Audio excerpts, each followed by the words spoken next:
Hey, yeah, thanks for starting us off, Chloe. I was actually going to say, people feel free to, I know we've been chit-chatting already, but feel free to introduce yourself in the chat. I recognize a lot of people from like the last 4 webinars, and it's great that you keep coming back. So yeah, feel free to let us know who you are and where you're calling from. Maybe it'd be interesting to know like if you've attended a few of these or if it's your first one.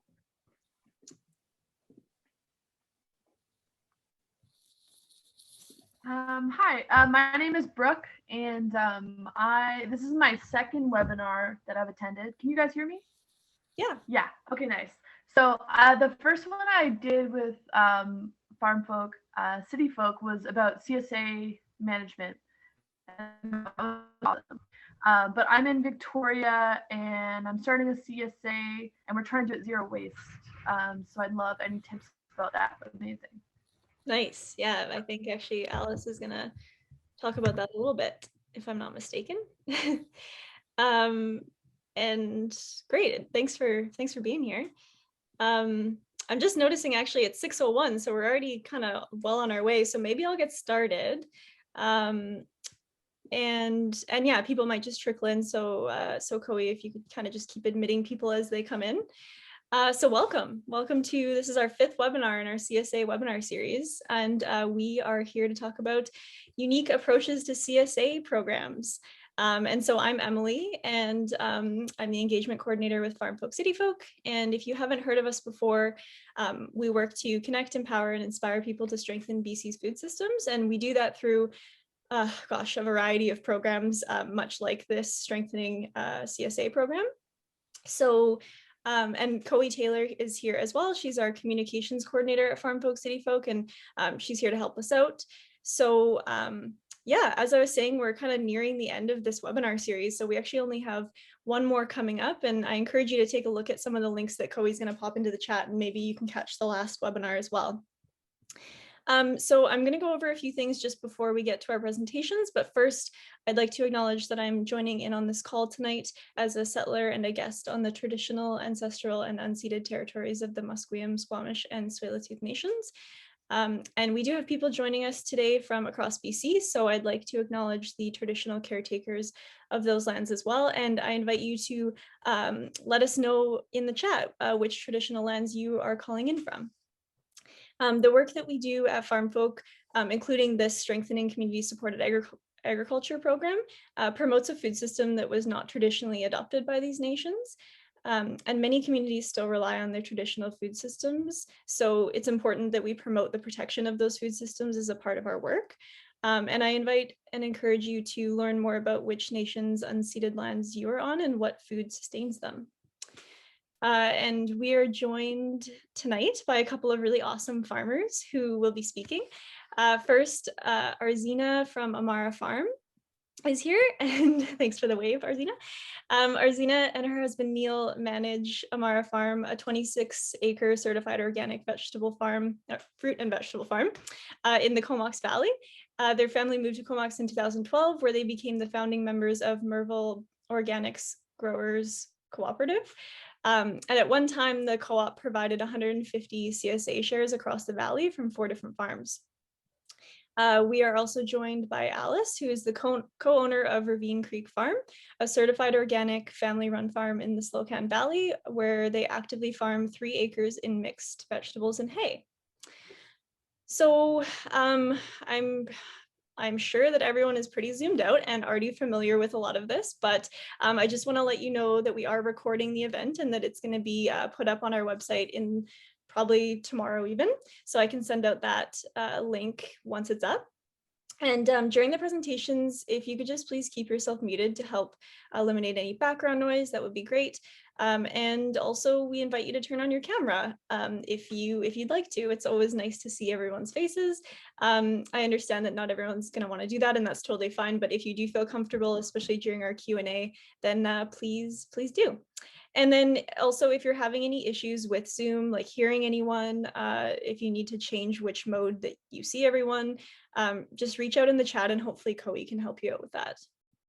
So I'm going to share my screen with you and present some slides for Alys, but I guess I'll just pass it right off to you, Alys, and you can you can take it from here, and I'll just get this screen set up.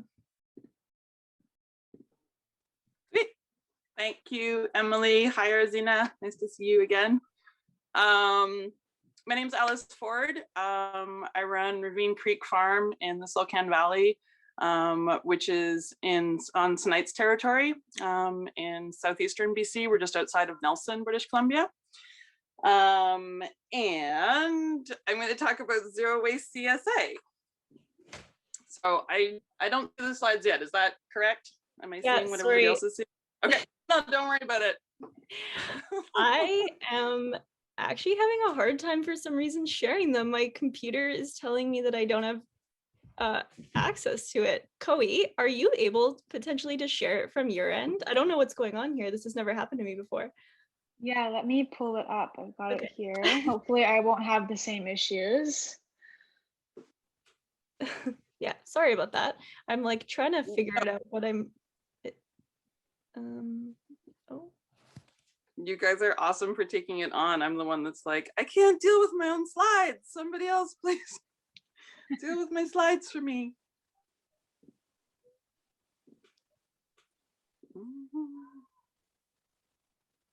While you guys are doing that, I'll just give you guys a little bit of a background on our farm. We're a certified organic farm, as Emily was saying. We're on 10 acres, but we actively farm 3 of those acres. The main vegetable production area is 1.5 acres, or 1 2/3 acres. So we're definitely like a market garden, intensive market garden. Our nearest big population center, like we farm pretty rurally. Nelson is our biggest population center that we vend at, and it's a town of only 10,000. So that gives you some, perspective of our sort of scale.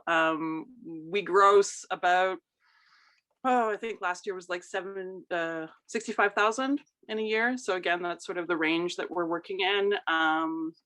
We are, a highly intensive market garden. We're flipping beds a lot of the time.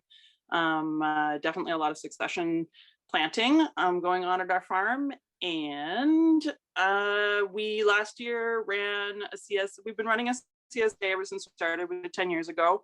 And last year our CSA was in the 20 to 25 members range.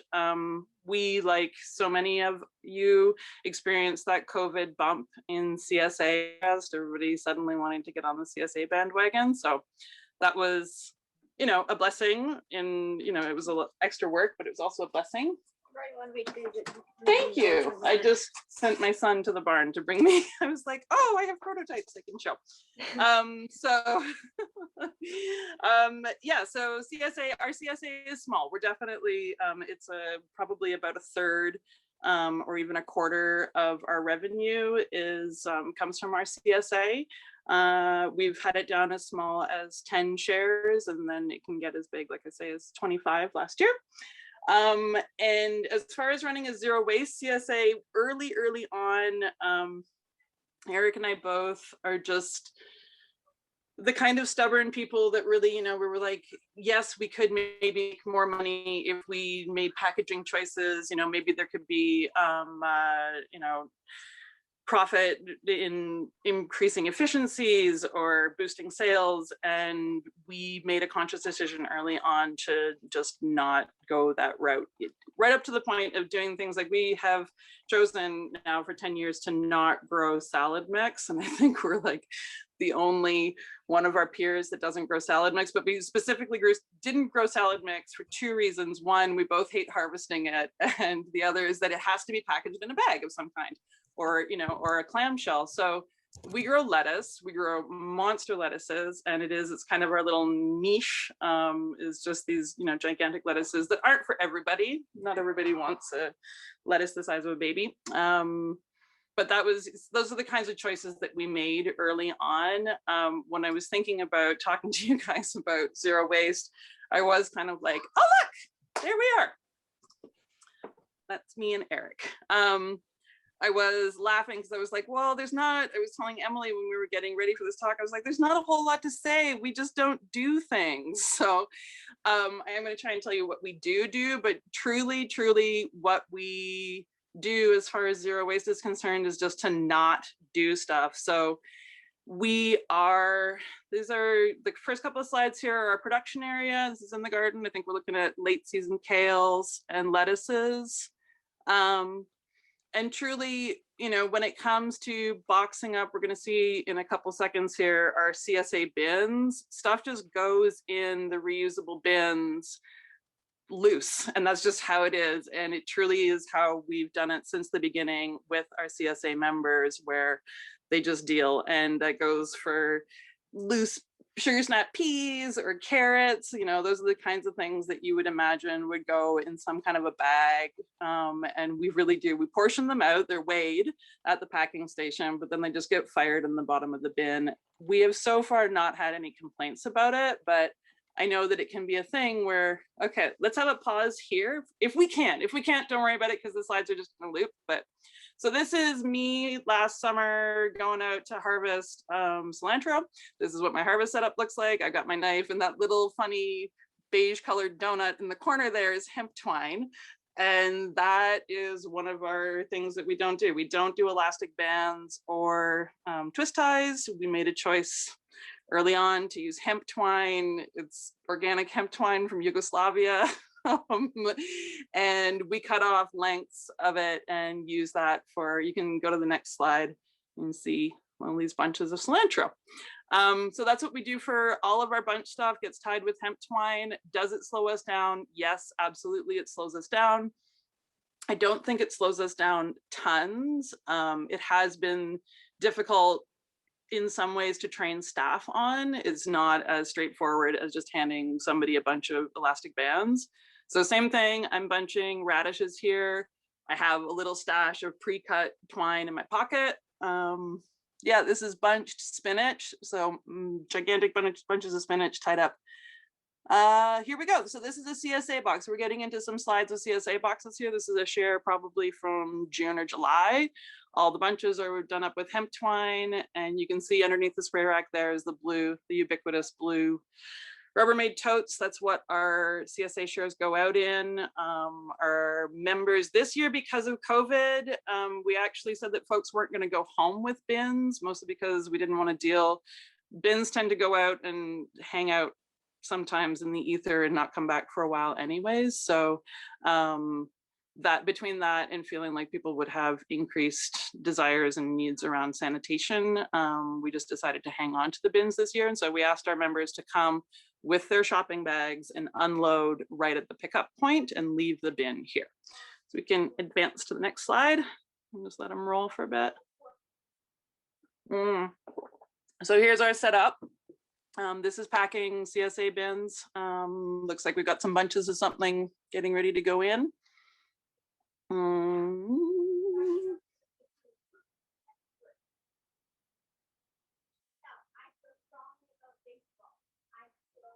Yeah, CSA pickup. We do two different pickups for CSA. One is at the farm and one is in Nelson. So these are members coming and unpacking their boot boxes and into their shopping bags.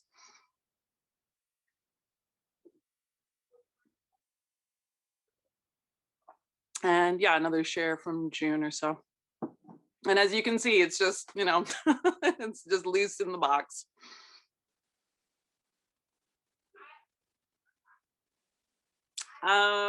This was another CSA program that we did this year. We partnered with a nonprofit in Castlegar that was distributing shares to low-income families. So that was the folks. Oh, let's have a pause here. So this is our, we set up an honor fridge at our farm. This isn't strictly CSA, but it shows a whole lot more of our packaging or our lack of packaging. We set up an honor fridge at our farm this year in lieu. We've always run a farm stand on Sundays, but we felt like there would be more interest in farm stand this year. We wanted to expand our hours of operation. And so we set up an honor fridge, and this is what our fridge looks like. There literally is a coffee can with change in it and a price list. And when people come to help themselves, they open up the fridge and this is what they see. And so this is truly how all of our food is packaged. It's tied up with hemp twine and otherwise it's loose. The way that we deal with making sure that stuff doesn't go wilty is lots and lots and lots of hydration. So in the heat of the summer, we were coming and opening these fridges maybe 2 or 3 times a day and spraying them down to make sure that they were staying hydrated in there. We can move forward.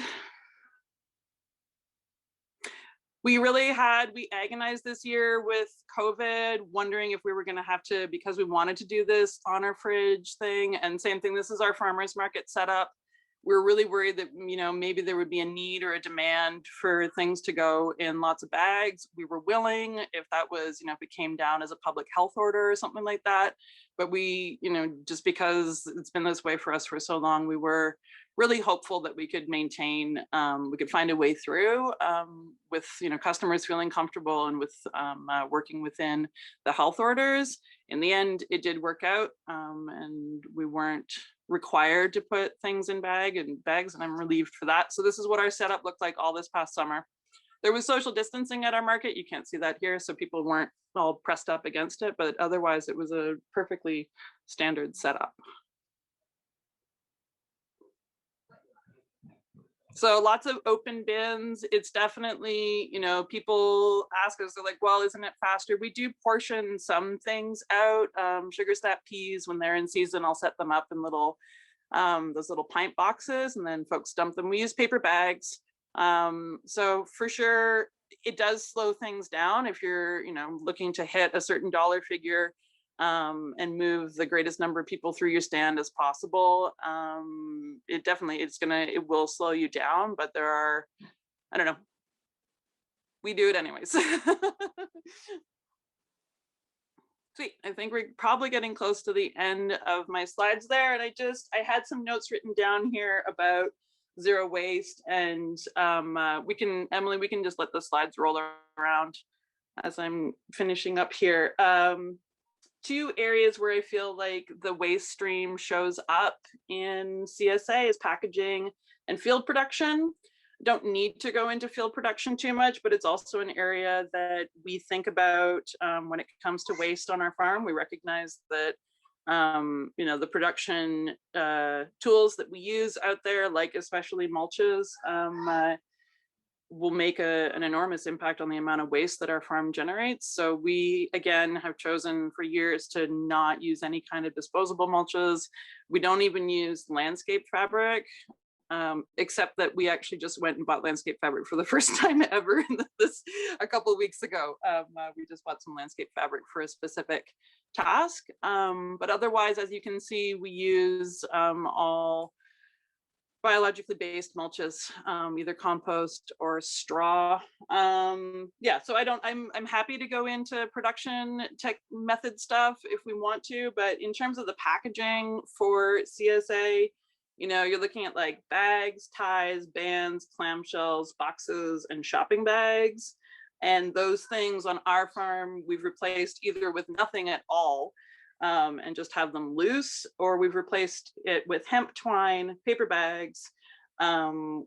We did this past year, because of the fridges and because of trying to figure out how to portion things out so that people, where they would otherwise come and we would weigh things for them at our farm stand, we did buy, I think, 100 pure cellophane bags. And this was something that we did a whole bunch of research into at the beginning of the pandemic, ahead of, trying to get ahead and think about like, well, if the rules come in requiring us to have things in bags, what are we going to use? We looked at the leading compostable plastic bags and decided on pure cellophane instead, because when it breaks down, it just turns into cellulose again. It's made from pure cellulose and it doesn't leave any plastic residues behind.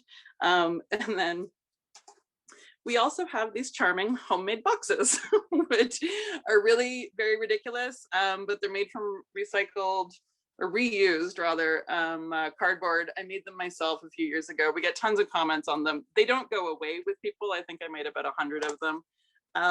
But you too can spend a winter evening making charming cardboard boxes like that. So there's a lot more that I could say, but I think I would love to just hear questions from folks and let the conversation direct itself that way, and give it over to Arzeena. Awesome. Thank you so much, Alys. That's awesome. I can't imagine tying bunches of radishes with twine. You're a hero. I'm going to pass it off to Arzeena. So yeah, if folks just want to hang on to their questions, we can kind of get into all of them once both of our guest speakers have done their presentations. So I'm going to pass it off to Arzeena, and yeah, feel free to share your screen for us there. Thanks so much, Emily, and thanks, Alice. That was really wonderful to see your farm as well. So here, welcome to Amara Farm. We're located just north of Courtney in the unceded territory of the Comox First Nation. My husband and I moved here in 2012. And, although it looks really lovely and tidy in this photo, I don't know if you can see my cursor. When we first moved here, pretty much we only had like this area in production and really only these two greenhouses. We moved here, my kids were still young. We knew nobody really in the Comox Valley, and we wanted to just start farming. So really, literally had maybe 10,000 square feet in production when we first started out. Maybe not even that, I think. So I think like most people who start farming, you come to realize that your farm has some limitations and challenges. And for us, it's definitely a high water table. We are located in an area like just to the west of our farm is Portuguese Creek. Our soil is a silt, like a loam soil. But was created here through flooding. So that's just naturally what this area does. And we also have an incredibly high wireworm infestation on our farm, as do many of the nearby farms too that have the same soil type that we do. We have forest on 3 sides of the farm, which make it a very challenging spot for winter production and even like getting the season started in the early spring. And then, a challenge for us too was just being new in a community, because I grew up and know Richmond really well, and I see some Richmond farmers there, but didn't have a lot of connections and networks in the Comox Valley. So trying to start a farm and start selling to people, was a challenge. So like for many, we planted garlic as our first crop and literally came to the Comox Valley Farmers Market with scapes. That was literally all we had, garlic scapes. And I don't think I ever would have considered doing a CSA, because for those of you who run CSAs, you know how challenging it is just to try and plan for the diversity in products that are coming into your box so that your customers aren't getting bored. There's a lot of planning that has to happen. And when you're new onto a farm and just getting the gist of your own soils, it can become kind of a bit of a daunting task to kind of think about. However, I did meet this other amazing farmer in my community. This is my daughter on the left, Mina, and I met Moss, who was farming just up the road from me in Merville. And she also had, a few challenges on her farm, but she'd been in the valley a lot longer than I had. And she had a CSA that she had already started, 15 shares, but she was also having problems just filling the shares with enough product. And just at the time when I, to my naivety, had filled one of my greenhouses with tomatillos, right? So this is what you do. You come to an area, you're like, oh, nobody's selling tomatillos here. Cool. Let me plant a whole greenhouse of tomatillos and then try to move those tomatillos in a very conservative, not super culturally diverse community. So now I know why we don't have too many tomatillo sellers, because there wasn't the clientele. But like Moss was so happy for me to sell her some tomatillos to fill into her already 15 share CSA. So it was just that coincidence of me having a lot of product to move, not really having an outlet for that product. Moss had a CSA, and I think, it's probably not uncommon for CSAs to have challenges, especially when you're first starting out and with planning and trying to figure out what you're going to put in each of the box. And so, our problems kind of complemented each other really well. And after that first year, we just thought, you know what, this is a really nice partnership. I had greenhouses on my property where Moss didn't have, but she also had a much earlier season, didn't have the wireworm issues that I did. So we were able to sort of see like, this is probably going to work really nicely for us. So, we started to work together, and we actually, over the years, then a couple of other farms joined us, and we started a cooperative. And one of the cornerstones of the cooperative was the CSA. And it grew from those early years of just 15 shares to, like, when we left the co-op in 2018, we were doing 150 shares. So when you're doing something like that, it does take a lot of coordination and planning. So a lot of meetings, but luckily we all love to eat, and we had a good supply of good food. So every co-op meeting, we always had some kind of food. And our planning generally started happening in November, so that people had their seed orders ready to be put in by December time. And I think, that's probably, as most of us know, with our seed orders kind of being delayed because of COVID, that if this is something that you're thinking about doing a joint CSA together, that your planning is going to have to happen fairly early in advance so that everyone kind of gets on board. So yeah, one of our very first CSA boxes with the 4 farms, I can see exactly, like, I remember who provided what, because Whitaker Farm had raspberries, and, we had the early salad greens, but someone else took the time to start basil really early. I think that was Kira. And even though we had some good variety, we're still a little bit short. So we grow a lot of garlic at our property, and garlic means there's a lot of scapes, and I make a garlic scape jam. So we stuck a jam in there as a filler for, one of our first boxes. But that's kind of how we did it. We had multiple farms, each putting in something else. And this is how we created our multi-farm CSA. Now, I think that level of coordination takes a lot of time and effort. So for those of you who are considering this, I might just recommend kind of approaching other farms that have unique products that could complement, what you're already growing. Something like, we tried ginger for a few years. So sticking some ginger in your say, or I know people who've got flowers or eggs, or just an interesting add-on to make your CSA fill out a little bit more, or a bit more unique. So instead of maybe planning the whole CSA together, you could consider 1 or 2 crops.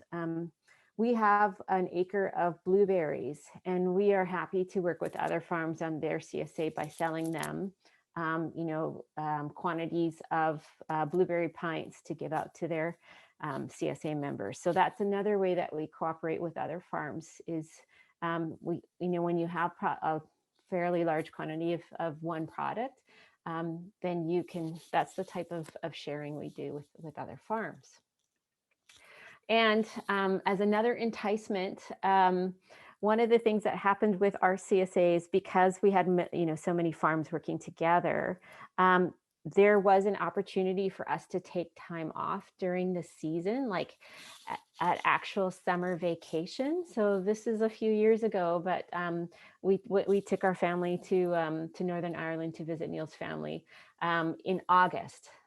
Like, who gets to leave their farm in August? So, but we did, and that was pretty nice because the other farms could cover for the CSA. So, that wasn't an issue. And we also did a joint farmers market. So our product was still being sold through the farmers market, but the other farms were also managing the market that way. So yay for summer vacay. So that's it for just, the way that our farm kind of did its, unique and multi-farm CSA. We since then have started at our farm a seedling CSA. So consider some of the other stuff that you've got selling at your farm. We do 4 times a year a box of 10 seedlings, and we sell shares in advance so that we know exactly how many seedlings we need to provide, and those go out on certain dates. So that's been a really fun and great way of moving a large volume of seedlings as well. So I'll hand it back to Emily, and I'm really looking forward to the discussion and questions. Awesome. Thanks so much, Arzeena. That was a great presentation. I love seeing the photos of your farm. I'm just going to address just a couple questions that came into the chat first. And then I think like if folks want to just like unmute themselves and I mean, maybe we could do the like, I don't know, there's like a raise hand option, and maybe we could do it that way just in case, so that not a bunch of people try and come in and ask a question at once. But so if you do have a question that you'd like to unmute yourself and ask, just maybe use the raise hand and Chloe can keep track of it.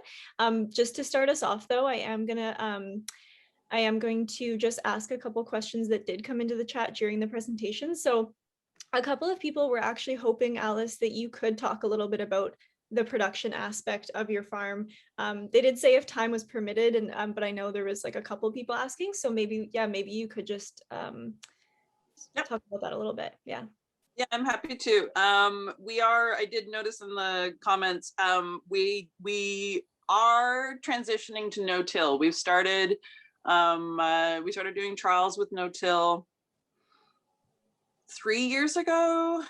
I think 3 years ago is about right. And it was a process of, we bought the Organic No-Till Revolution, right? Found that somewhere, I don't know, at some point during online tootling around. So went out and bought that book. And in this book, Andrew Mefford, who's the editor of Growing for Market magazine, he travels to, I think, like 25 different farms throughout the United States that have already been doing their working farms. So this is a no-till from a commercial farm perspective, and not from the big, like Gabe Brown style commodity farms, but just from a market garden size farm. So that was something that we knew, or we had hoped was happening out there, but we didn't have any real information on what that looked like on a working farm.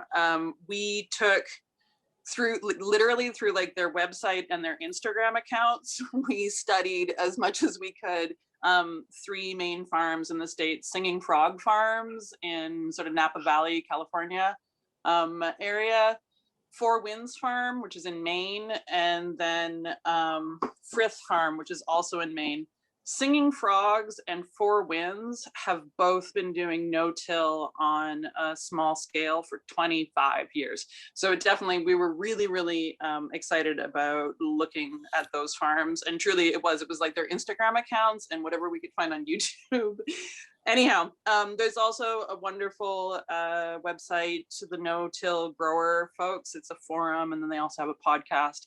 So out of those resources online, we just started experimenting at home, and we made the jump. I think we moved half or 2/3 of our production into no-till last year, after doing smaller areas of trials in the previous couple of years. Do we have slugs? Yes, we have epic slugs. We actually have the world's biggest slugs. So for sure, slugs are a thing. Mice are a thing. There's always things. So we are, it's something that going forward, we're needing to figure out ways of mitigating. We're looking into getting more perennial strips and having better habitat within our production area. But it feels to us like a trade-off. We have 2 small children. They're not so small anymore.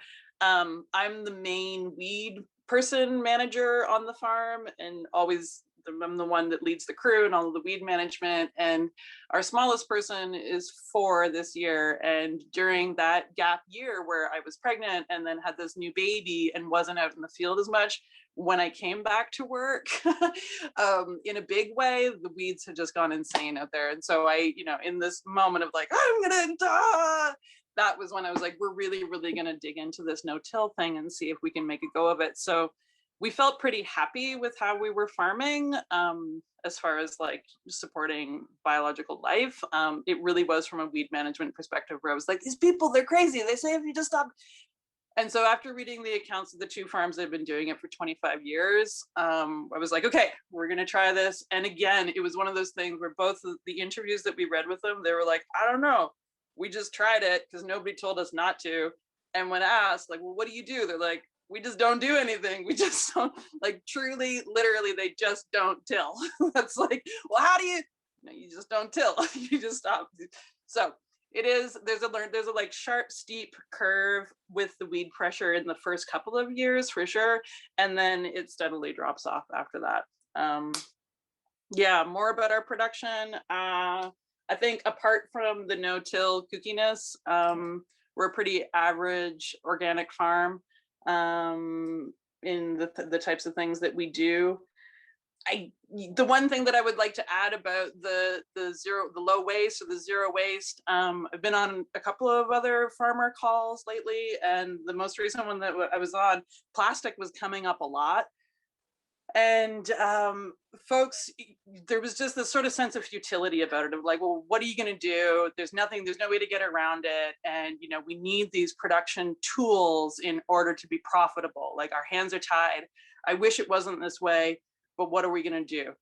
And I totally sympathize. And I for sure, everybody's having their own experiences of running businesses. And I think also that there's room to make choices where you can just make a decision, and it might indeed mean that your bottom line is not as big as it possibly could be, but it's a choice that you're making, and you're going to decide that, yeah, I'm going to take a little bit of a hit on my bottom line, and it's going to be for this reason. So I know it's daunting to, how would I do that thing? I think it's much easier to start out that way than it is to try and turn the ship around later. And definitely just be strong. Make a choice. Thanks, Alys. Yeah. This question is for Arzeena. Just wondering if you could expand a little bit on the seedling CSA as far as interest, planning, and volume. Yeah, sure. Yeah, I just dropped that at the end, right? You never know what people are going to be interested in. So we've been selling seedlings for quite a while, and most of the time it was just extra seedlings because we'd started, a little bit, we had extra to sell. So they were always stuff that we grew anyways, but we were starting to notice like more and more interest in the seedlings, especially at market. But then as other farmers noticed the interest in seedlings, they also started bringing seedlings to market. So we thought of this idea of doing like what if people pre-ordered? And so we knew like all the benefits of CSA, exactly what to start, and you get some cash early in the season, and let's just see how it goes. And the funny thing was we had tried it, just a couple of times, and it looked like it was going to go. And then again, the COVID bump, right? Everybody was gardening last year who could garden. And there was a shortage of seedlings, especially organic ones. So I think timing was just there. So what we did was I talked to my staff and looked at like how much can we actually do of like if we have bundles, and we decided on 30. That was a doable amount. So we selected like in springtime. So our first CSA was in April, a bundle of 10 seedlings, and we set a price and just started selling them as like spring seedling bundle, right? So we gave a discount on the price, and I'm sure like the folks in the Lower Mainland are just going to kill me, but we sell 10 different seedlings for $25. And they can be individual, like one kale in a 4-inch pot, or for some of them they're 6 packs, like lettuce or green onions, we do them in a 6-pack, but 10 different kinds. So it's kind of like a way for a gardener to get like a jump on the season and just, start that way.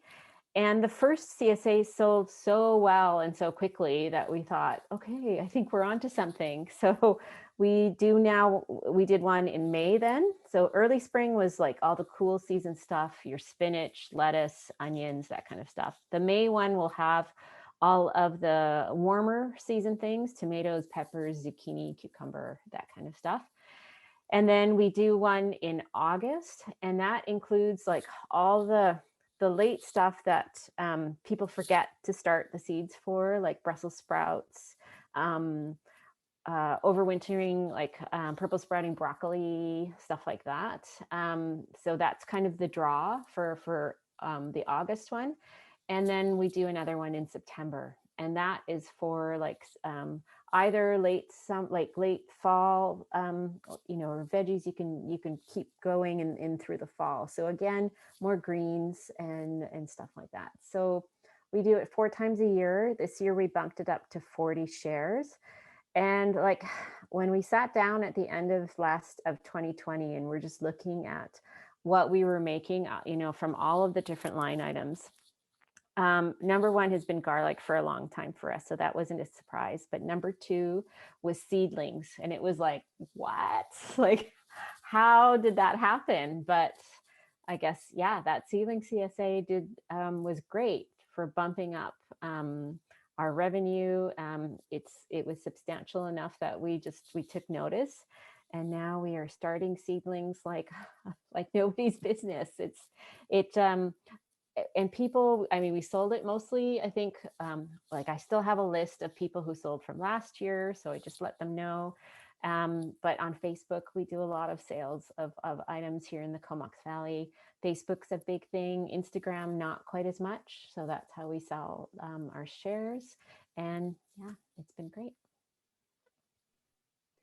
That's awesome. I love the idea of a seedling CSA. That's really, really awesome, Arzeena. Yeah. I believe this next question is for Alys, but Arzeena, if you have any insight into this, feel free to also answer it. You mentioned compostable cellophane bags. Which providers have you tried? And then in brackets there, it says clear bags. Yeah. I think it is clear. I think it is clear bags. They're out in they're in Ontario. They're in Strathroy, Ontario, so southwestern Ontario. I'm pretty sure it's clear bags. I accidentally ordered the plastic ones the first time. So they're just the gusseted, like, it looks like you would get candy in them at the fair, that kind of thing. We were surprised with how much they fill. You can actually get more into them than you think you can. And then I also looked at a company in Calgary that was just starting up. I'm so sorry, I don't remember the name. And it was like, she was starting it out of her garage kind of thing. And it's not BioBag, but it's something that's like a similar material to BioBag. And she's selling they're called t-shirt bags, I think, the like regular grocery bag, shopping bags, and then also the produce bags. We didn't get any of those in the end, but they seem to be of the like best that you can possibly get. And I think that they weren't even super insane. It was like $90 for a case or something like that. Yeah. Sorry that I can't remember it off my top of my head. Yeah. Nothing to add about cellophane bags. We haven't used them, but I'll just add a couple of other things that we do. We also use a lot of like the paper pint packs, brown paper bags. Like whenever possible, we try and avoid plastic. It's a huge problem. We do sell salad mix, the evil salad mix. So we do use plastic, and arugula, stuff like that needs it too. But one thing we found that's been really successful for us, we don't pre-box our CSA. We run it like a market style, and we ask people to bring their own bags. And so it saves on having to separate everything. And then we save on Rubbermaids as well. And because one of the things we do ask people to pick up at the farm, We don't give any choice, like we don't have like, a whole bunch of choices. But when they do come to the farm, we do have an option for, like, we have a trade box. Like if you really hate cherry tomatoes, and incredibly there are people who don't like cherry tomatoes, you can trade it out, and we seed it with other stuff so they can pick what they like. So that's been a really great thing for us, to not have to worry about, tailoring a CSA box to people, but allowing people to trade their stuff. And that's worked. So both like the market style for less bagging or whatever, packaging, and then allowing for people to trade out so that everyone gets what they want. Yeah. I'm so sorry. I think I might have missed a question from Sean and Lacey, but I'm not sure exactly what the question is. It just says duck perimeter with a few question marks, and I'm not sure. Was that just a comment to something, or was that a question? Maybe you could clarify. I'm pretty sure that's in response to the slugs. Okay. It was more of a comment rather than a question. Okay. I just wanted to make sure. Yeah. Okay. Yeah, we have considered the duck perimeter. We get asked that at market all the time, home gardeners, what do you do about the blah, blah, blah? And I'm not sure what, if anything, we're doing about pests. We have all of the usual suspects. We have the cabbage moth, and we have slugs, and we don't use any of the stuff that we could use on them. And my answer to people is always that we just outnumber them. Like we plant a big enough planting that, even though, some of it's going to get predated, we have probably the worst thing is like flea beetle early in the spring. Every spring I'm like, oh, maybe we should invest in bug netting, and then it passes and I'm over it. And so we try to outnumber them. That's our plan, and to keep moving, to just keep on flipping beds as often as possible seems to be a good solution too. But yes, ducks. It's pretty amazing how much a couple of ducks and a couple of chickens can accomplish on the pest front. Like even just keeping the weeds down around the garden, if they have access to right to the edge of the garden, they'll keep weeds and grass and slugs and all kinds of stuff, like just decimate. It's pretty amazing what they can do. So. We have a question that has come in. The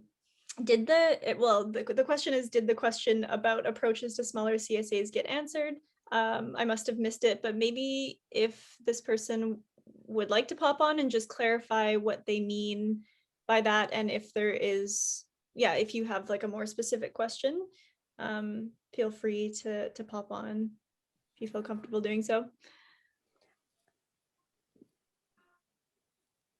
I can take a stab at, if you're a small farm and you don't have the, if you don't want to be even running a 50 share or 100 share CSA, having other farms contribute to your production enables you to kind of concentrate on the crops that you grow really well, or that you enjoy growing.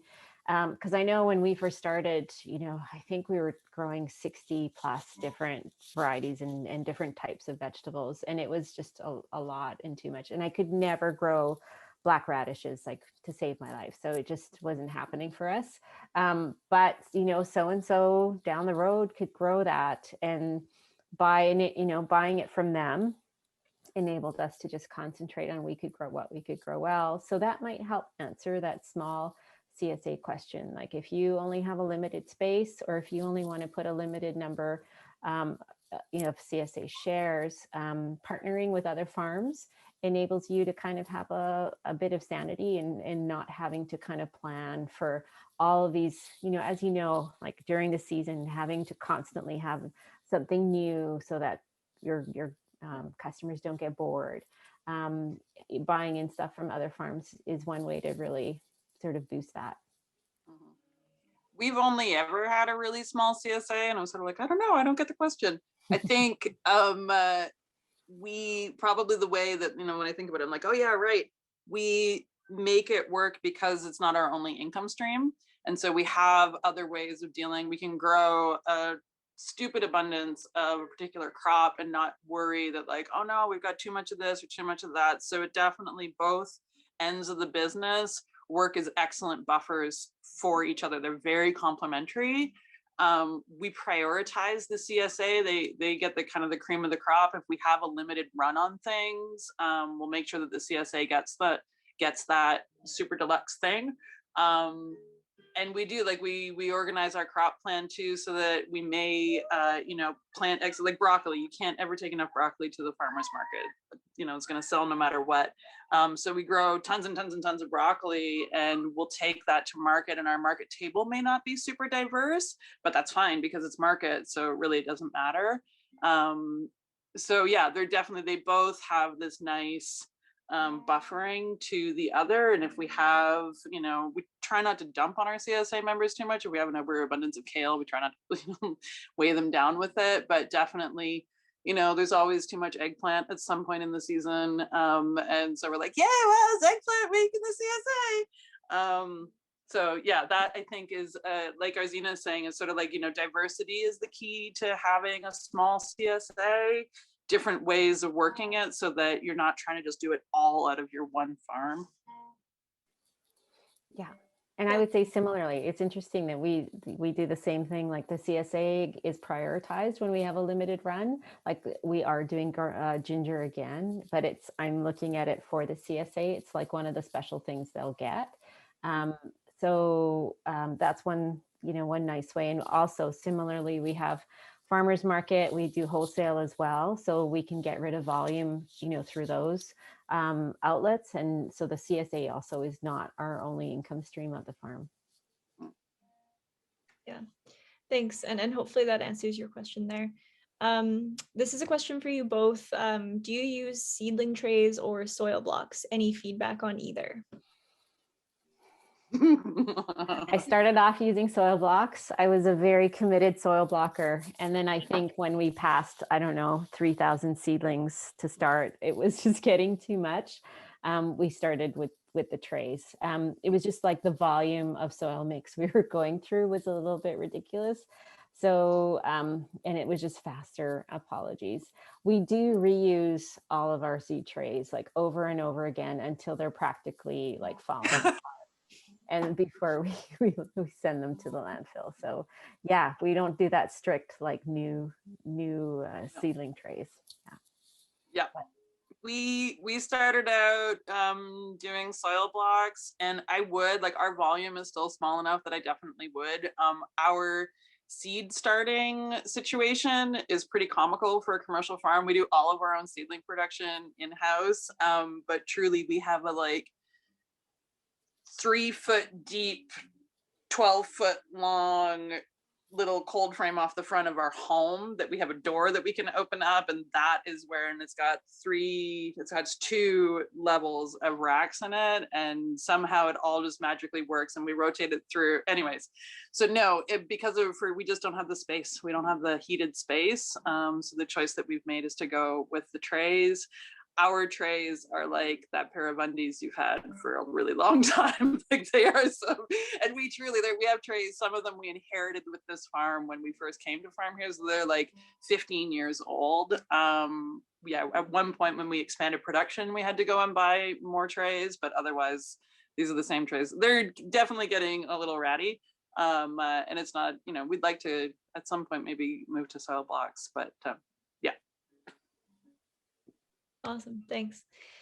Our next question, this person says, and there's no silly questions here, but they say, I have a very silly question about online payment for CSA shares. We have always sent an email saying, okay, folks, time to pay. And then the payments roll in kind of a willy-nilly way, or they roll in willy-nilly. Any thoughts about accepting payments versus sending an interact request for money to each individual who has signed up? I find deadlines really important for getting payments. And so one of the things that we do is we, first of all, always open up our CSA to the previous year's folks to give them the first dibs. I mean, it's been really helpful that CSAs have sold out so quickly this over this little while, and that there've been waiting lists. So people know that, you know, if you don't commit, then, you know, you may actually not get your CSA. So I think that we use that to our favor. So first of all, we open it up to previous years and we give them a week. Like, we're not giving them a long time to figure this out. And then we open it up to the wait list, and then we open it up to just general public. So yeah, dates. But that's actually a really good idea. Like the interact, like the request for payment. I'm really liking that. That's a little bit more forward than our passive system. So yeah. I should say, like, we're halfway sold through our CSA this year. So, I mean, maybe the request might be a really good idea. We, this question makes me think of, we have farming peers, coworkers kind of that live just a couple kilometers down the road from us. They run a farm almost exactly the same size. They've been in business almost exactly the same amount of time as us. We talk a lot throughout the course of the year about how things are going, and our experiences running a CSA are really, really different. It's amazing. And because we live in the same community, we've actually rotated through many of the same people being in our CSAs. And so we're like, oh, well, how did you deal with so-and-so? So there's a fair bit of that going on. And I've wondered about this very thing over the years. They have often struggled with things like getting payment from people, like getting bins back from people, like getting people even just to come and pick up their shares on time, all this kind of stuff. And I have wondered, I'm like, well, what's the difference between how we run our business or our CSAs? You know, is there a big difference, or is it just, you know, random luck? And I feel like there's something, I'm not sure what it is that we're doing, but there must be some kind of just firmness where we're like, this is just how it is. We do have a deadline. Our deadline is April 1st for full payment. But we also work with families who aren't able to do that, households that just aren't able to come up with that full share on April 1st. And so we say to them, we're like, okay, if you're not able to do that, no problem. We're going to work out a payment schedule. And so then there's a payment schedule. Back in the days of checks, we used to just get post-dated checks. And somehow we've just never really had, we've never had a, touch wood, you know, an experience where it was difficult to get payment from people. You know, bins is maybe another story, but again, you know, we just get really like, smiling, very nice, you know, yay. But we're like, no, those bins aren't leaving the property, they stay here.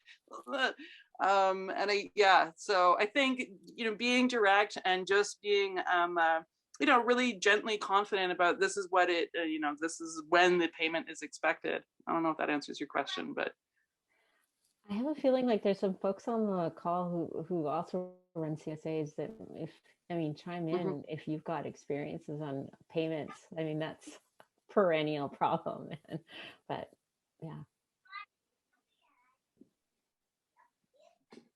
Yeah, definitely. I'll just echo that. If folks do want to jump in, we're gonna we are, like, in a few minutes gonna kind of head into like the more discussion oriented part of the webinar, and I can even like turn off the recording in a couple of minutes for that. Maybe I can see Kimmy, you have your hand up there. Maybe I'll just pass it off to you. There is a couple more questions, so maybe I will ask this one question in the chat, and then I can pass it off to Kimmy, and you can ask a question kind of as a final question, and then we can move into the discussion portion, if that's okay with everyone. This question is for Alys. Have you had any problems with the theft from your Honor fridge? And if so, do you have any thoughts on solving that problem or just shutting it down?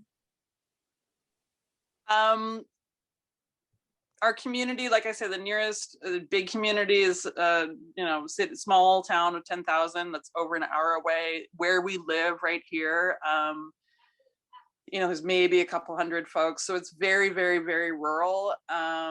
I still leave my keys in my car when it's parked in the driveway. It is very much like that around here. We had a number of like friends who were customers who came and they're like, you just leave money in the coffee can? And so we take drops out of the coffee can multiple times a day if we see that it's been really busy, but there's a like $50 float in there at any given time, and it's a loss that we're willing to run the risk of of having. We have, yeah, same with the fridge itself. If people are that hungry and they need the food, I'm fine with that. But no, we haven't. We feel like it's the kind of community where that that model works okay. But for sure it's not going to work for everybody. And I think in that way, a like locked box that could, if you were interested in something like that, a locked box that could be there for the cash and having prices that are just easy to then drop in.